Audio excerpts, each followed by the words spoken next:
संविधान में हमें अधिकार दिया गया है अभिव्यक्ति की आजादी। हम कोई माई का लाल हमसे ये अधिकार नहीं छीन सकता है। डर है पुलिस का कि किसी ना ना ना, पुलिस का डर होता तो पुलिस का डर होता तो हम जेल से निकलने के बाद फिर आंदोलन करते, नहीं करते। वीडियो कॉल करके तेजस्वी यादव बात कर रहे हैं, लेकिन जब वही सरकार में आ जाती है तो लाठी चलाती है और उसका तो हम भुगतभोगी रहे हैं, जेल भेज देती है।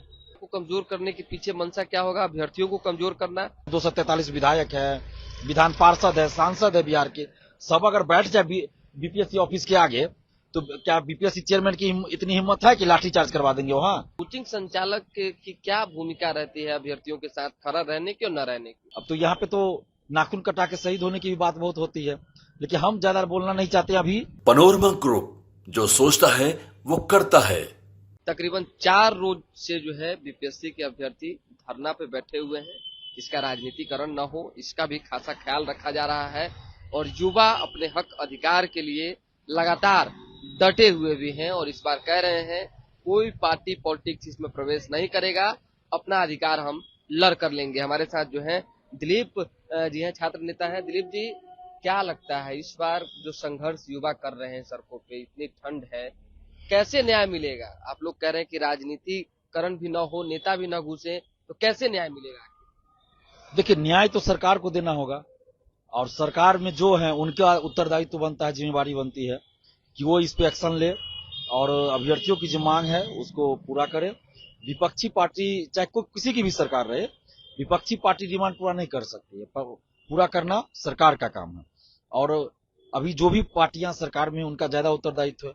ये अलग बात है कि उसमें से कुछ लोग पार्टी ऐसे भी जो कुछ महीने पहले विपक्ष में थी तो वो भी अभ्यर्थियों का आंदोलन है या कोई आंदोलन उसमें आते थे।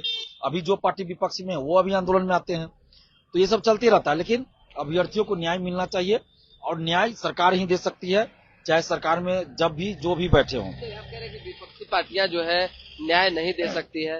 वीडियो कॉल करके तेजस्वी यादव बात कर रहे हैं, कहीं न कहीं सांत्वना दे रहे हैं, तो वो किस तरह का मैसेज देने की कोशिश कर रहे हैं?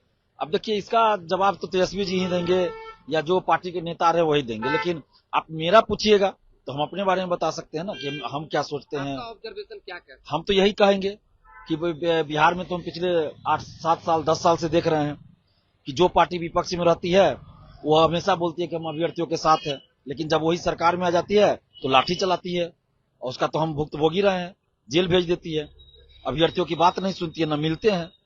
तो ये तो चलते रहता है, चाहे कोई भी पार्टी हो। मैं किसी एक पार्टी या किसी नेता के बारे में नहीं बोल रहा हूँ, मैं सभी के बारे में बोल रहा हूँ। दिलीप कुमार को कमजोर करने के पीछे मंशा क्या होगा? अभ्यर्थियों को कमजोर करना, उन्हें साइड करना? अब हो सकता है जो भी हो, लेकिन अब मैं ज्यादा नहीं बोलना चाहूंगा। मैं इतना ही कहूंगा कि अभ्यर्थियों का जो डिमांड है, नहीं, हमको कौन रोक सकता है? संविधान में हमें अधिकार दिया गया है अभिव्यक्ति की आजादी। हम कोई माई का लाल हमसे ये अधिकार नहीं छीन सकता है। डर है पुलिस का कि किसी ना ना ना, पुलिस का डर होता तो हम जेल से निकलने के बाद फिर आंदोलन करते, नहीं करते। हम जब गलत कर ही नहीं रहे तो हमको डर क्या है? और ना ही पुलिस ने मुझे रोका है किसी चीज से। पुलिस क्यों रुकेगी? हम कुछ गलत तो कर नहीं रहे। उम्मीद क्या है? किससे उम्मीद है? भाजपा से, जेडीयू से? किससे उम्मीद कि बेहतर करेगी? देखिए, हम तो उम्मीद मुख्यमंत्री जी से कर रहे हैं। किसी पार्टी और जदयू हो या बीजेपी हो या आरजेडी से हमें लेना देना कोई नहीं मतलब, लेकिन मुख्यमंत्री जी से मांग करें, क्योंकि मुख्यमंत्री जी बात को सुनेंगे। बाकी जो भी पार्टियां हैं उनको भी करना चाहिए, अपने स्तर से प्रयास करना चाहिए, चाहे बीजेपी हो, आरजेडी, कांग्रेस हो, सबको करना चाहिए। हम तो कितनी बार बोल चुके हैं कि सत्ता पक्ष हो या विपक्ष, सबको एक सुर में अभ्यर्थियों का साथ देना चाहिए और बेली रोड में बीपीएससी ऑफिस के आगे जाके धरना देना चाहिए, चेयरमैन से मिलना चाहिए। लेकिन अभी तक तो कोई नेता ऐसा कर नहीं रहे हैं। करना चाहिए ना। विधायक कितने हैं? 243 विधायक है, विधान पार्षद है, सांसद है बिहार के, सब अगर बैठ जाए बीपीएससी ऑफिस के आगे तो क्या बीपीएससी चेयरमैन की इतनी हिम्मत है कि लाठीचार्ज करवा देंगे वहां? नहीं करवा पाएंगे। लेकिन हमारे विधायक, सांसद, विधान पार्षद नहीं कोई जा रहे हैं। जाना चाहिए सभी पार्टी के विधायकों को, सांसदों को, विधान पार्षदों को जाके वहां बैठना चाहिए बीपीएससी ऑफिस के बाहर और चेयरमैन से को बुलाना चाहिए कि आके आप जवाब दीजिए अभ्यर्थियों के सवाल का। बस इतना तो हो जाए, 2-4 अभ्यर्थी को ही ले जाए, अभ्यर्थी सवाल करेंगे, चेयरमैन जवाब देंगे, हो गया। दिलीप कुमार की कोई जरूरत नहीं है उसमें।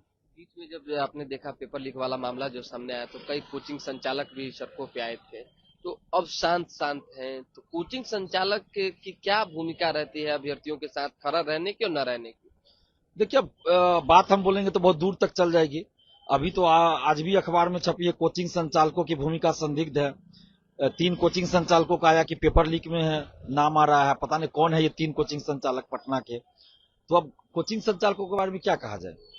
अब तो यहाँ पे तो नाखून कटा के शहीद होने की भी बात बहुत होती है, लेकिन हम ज्यादा बोलना नहीं चाहते। अभी हम सिर्फ इस मुद्दा पे फोकस करना चाहते हैं। बाकी आप जितना कहिएगा हम बोलेंगे। युवाओं को भी गुमराह कर रहे हैं।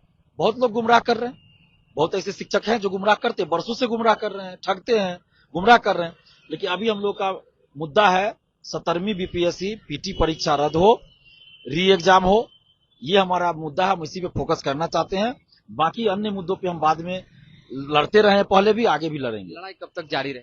जब तक कि डिमांड पूरा नहीं हो जाता। बिल्कुल। तो देखिए, जब तक डिमांड पूरी नहीं हो जाती है, दिलीप कुमार जो है वो सड़कों पे लगातार अपने अभ्यर्थियों के साथ, युवाओं के साथ डटे रहेंगे। तो दोबारा भी जुड़ेंगे। फिलहाल अभी के लिए हमें इजाजत। हमारे साथ बने रहे, देखते रहे न्यूज़ हाट।